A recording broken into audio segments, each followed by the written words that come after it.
পাইলসের এমন কিছু রোগী আসে যাদের পায়খানার রাস্তা দিয়ে গলা কাটা মুরগির মতো লাল টকটকে রক্তক্ষরণ হয়। আসসালামু আলাইকুম। আমার নাম জাহেদা বেগম। আমার স্বামীর নাম মোহাম্মদ আব্দুল কুদ্দুস। পাইলসের রোগে 3 বছর থেকে ভুগছে। মেলা বিভিন্ন ডাক্তার কবিরাজ মেলা জায়গায় বেড়াচ্ছি, কোনো জায়গায় কাজ হয়নি। সরকারি মেডিকেল 5 বার ভর্তি হয়েছি, 3 ব্যাগ করে রক্ত দিয়ে দিয়ে এসেছি। এসে 15 দিন হয়েছে কি না হয়েছে, আবার পায়খানার রাস্তা দিয়ে রক্ত নেমে চলে যায়, তখন আবার সিরিয়াস হয়ে যায়, তখন আবার মেডিকেল দৌড়। এই করতে করতে আপনার 5 বার যখন হয়ে গেল, কিছুতেই কিছু হয় না।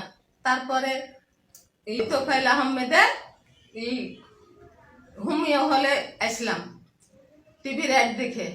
আইসে প্রথমে ওষুধ নিয়ে যাওয়ার পর ওষুধ খেয়ে আল্লাহর রহমতে রক্ত টক্ত পড়া সব বন্ধ হয়ে গেল, আর কোনো রক্ত যায়নি।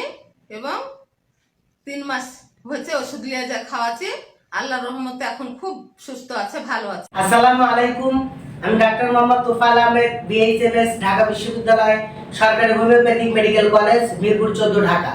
আমার কাছে প্রতিদিন পাইলসের এমন কিছু রোগী আসে যাদের পায়খানার রাস্তা দিয়ে গলা কাটা মুরগির মতো লাল টকটকে রক্তক্ষরণ হয়।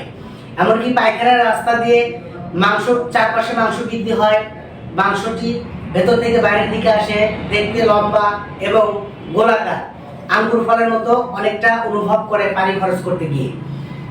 যন্ত্রণা, অসহ্যকর ব্যথা, জিলকারি, টাটানি, শুলনি এবং সুস্ফুটানো ব্যথা দীর্ঘদিন ধরে ভুগছেন।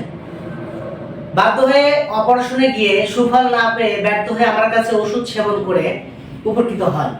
মনে রাখবেন, পাইলস যত জটিল, কঠিন ও পুরাতন হোক না কেন, যদি রোগীর লক্ষণের সাথে ওষুধের লক্ষণ সম্পূর্ণ মিলে যায়, তাহলে বিনা অপারেশনে পাইলস সম্পূর্ণ ভালো করা সম্ভব ইনশাআল্লাহ।